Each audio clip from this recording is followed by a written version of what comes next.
फिर से एक नया वीडियो लेके ऑनलाइन टेक अड्डा पे आप सभी का स्वागत है। तो आज की वीडियो में हम आपको बताने वाले हैं अगर पीएफ का जो टोटल अमाउंट है, टोटल पैसा है, उसको आप कैसे निकाल सकते हैं। पीएफ में अगर आपका एम्प्लॉय शेयर, 2 एम्प्लॉय शेयर होता है और एक पेंशन पैसा होता है, तो ये सभी पैसा को आप कैसे निकाल सकते हैं, किस कंडीशन में आप निकाल सकते हैं।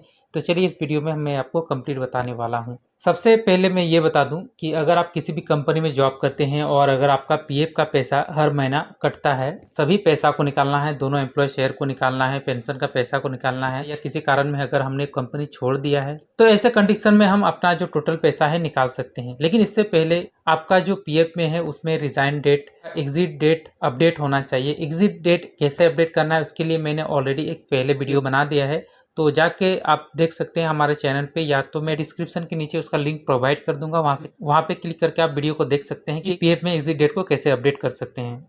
तो मैं आपको बता दूं कि पेंशन का पैसा जो है किसी भी कंपनी में 2 साल या 5 साल या 7 साल तक आपने काम करके छोड़ दिया है, तो ऐसे कंडीशन में आप टोटल पैसा निकाल सकते हैं। पेंशन का भी जो अमाउंट है उसको भी आप निकाल सकते हैं।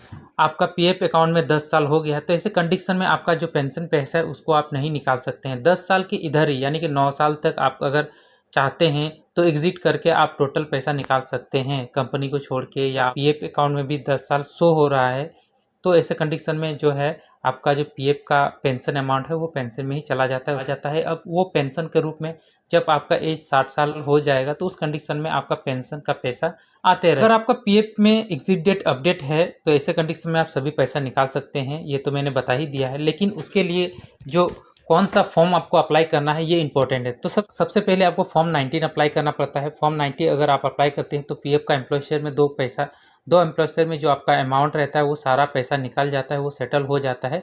उसके बाद आप फॉर्म नंबर 10C को अप्लाई करके आपका पेंशन का जो पैसा है उसको भी विड्रॉ कर सकते हैं। तो चलिए ये सारा प्रोसेस कैसे करना है, तो चलिए हमारा लैपटॉप स्क्रीन पे, और चाहे तो आप इसको मोबाइल पे भी कर सकते हैं, डेस्कटॉप मोड को ऑन करके आपको ईपीएफ के ऑफिशियल वेबसाइट पे आ जाना है। यहाँ पे आपको यूएएन नंबर, पासवर्ड और कैप्चर कोड को फिल करके साइन पे क्लिक कर देना है। जैसे साइन पे क्लिक करेंगे आपके रजिस्टर्ड मोबाइल नंबर पे एक ओटीपी जाएगा, ओटीपी को यहाँ पे फिलअप कर देना है। नीचे कैप्चर कोड को भी फिलअप कर देना है। उसके बाद सबमिट पे क्लिक कर देना है। जैसे सबमिट पे क्लिक करेंगे लॉगिन हो जाएंगे, तो उसके बाद ऑनलाइन सर्विसेज पे आना है। उसके बाद क्लेम पे क्लिक करना है।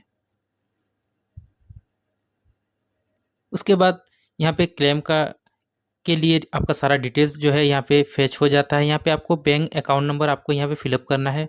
बैंक अकाउंट नंबर वही डालिएगा जो आपका रजिस्टर्ड किया हुआ है। उसके बाद वेरीफाई पे क्लिक करने के बाद यहाँ पे येस कर देंगे।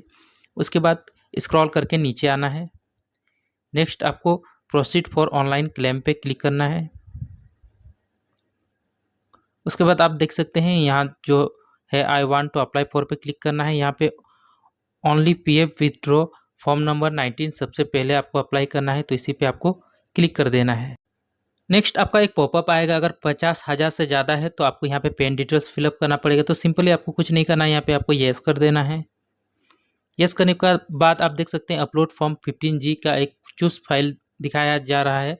तो यहाँ पे आपको अगर 50,000 से ज़्यादा है तो ही आपको यहाँ पे अपलोड करना पड़ेगा एक फॉर्म भर के 15G का, और अगर नहीं उससे कम है तो नहीं भरना पड़ेगा। तो सिंपली आपको एम्प्लॉय एड्रेस पे आपका आधार कार्ड में जो एड्रेस है उसको फिलअप कर देना है। उसके बाद आपको यहाँ पे अपना स्टेट सेलेक्ट कर लेना है। उसके बाद आपका डिस्ट्रिक्ट यहाँ से सिलेक्ट कर लेना है।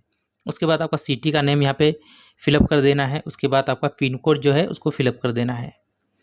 इतना करने के बाद आपको यहाँ पे आपका बैंक अकाउंट या पासबुक जो है आपको यहाँ पे चूज फाइल पे जाके आपको यहाँ पे अपलोड करना पड़ेगा। चाहे तो आप आपका चेकबुक भी यहाँ पे अपलोड कर सकते हैं, कैंसल चेकबुक।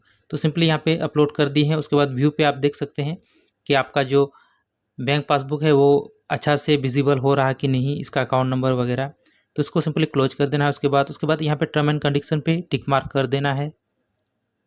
उसके बाद आपके गेट आधार ओटीपी पे क्लिक कर देना है। आपके आधार रजिस्टर्ड मोबाइल नंबर पे एक ओटीपी जाएगा, ओटीपी को यहाँ पे फिलअप करके जैसे सबमिट करेंगे तो फॉर्म्स ऑटोमेटिक सबमिट हो जाता है। तो देख चुके हैं ये सबमिट हो चुका है। उसके बाद क्लिक हियर पे जैसे क्लिक करेंगे तो उसका जो रिसीविंग है उसको आप डाउनलोड कर सकते हैं।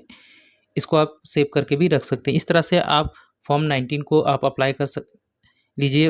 इसका पैसा जैसे ही आपका आ जाएगा तो उसके बाद आप जो है फिर से सेम प्रोसेस करना है। फॉर्म नंबर 10C को अप्लाई करने के लिए सेम क्लेम पे जाना है। यहाँ पे आपको जो अकाउंट नंबर है वो फिलअप करके वेरीफाई करना है। वेरीफाई करने के बाद आपको यहाँ पे यस कर लेना है।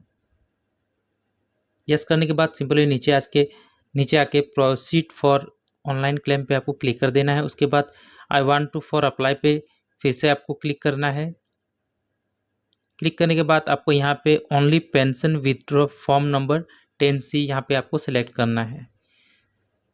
याद रखिएगा जब आप 90 विथड्रॉ हो जाता है तो उसके बाद इसको अप्लाई करना है। उसके बाद सेम यहाँ पे आपका जो एड्रेस है इसको फिलअप कर देना है, village name, post office name.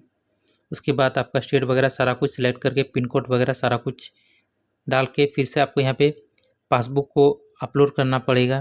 तो फिर से चूज़ फाइल पे जाके जहाँ पे भी आपने पासबुक रखा है उसको अपलोड कर लीजिएगा। टर्म एंड कंडीशन पे क्लिक कर लीजिएगा। उसके बाद गेट आधार OTP पे क्लिक कीजिएगा। तो इस तरह से सेम प्रोसेस से आप फॉर्म नंबर 10C भी अप्लाई करेंगे। उसके बाद आपका जो पेंशन का अमाउंट है वो सारा निकल जाता है। तो यहाँ पे हम OTP डाल के सबमिट कर देते हैं। उसके बाद सबमिट करने के बाद ही आपका रिसीविंग यहाँ से आप डाउनलोड कर लीजिए। तो इस प्रकार से आपको ये दोनों फॉर्म अप्लाई करने के बाद आपका PF का सारा अमाउंट निकल जाता है।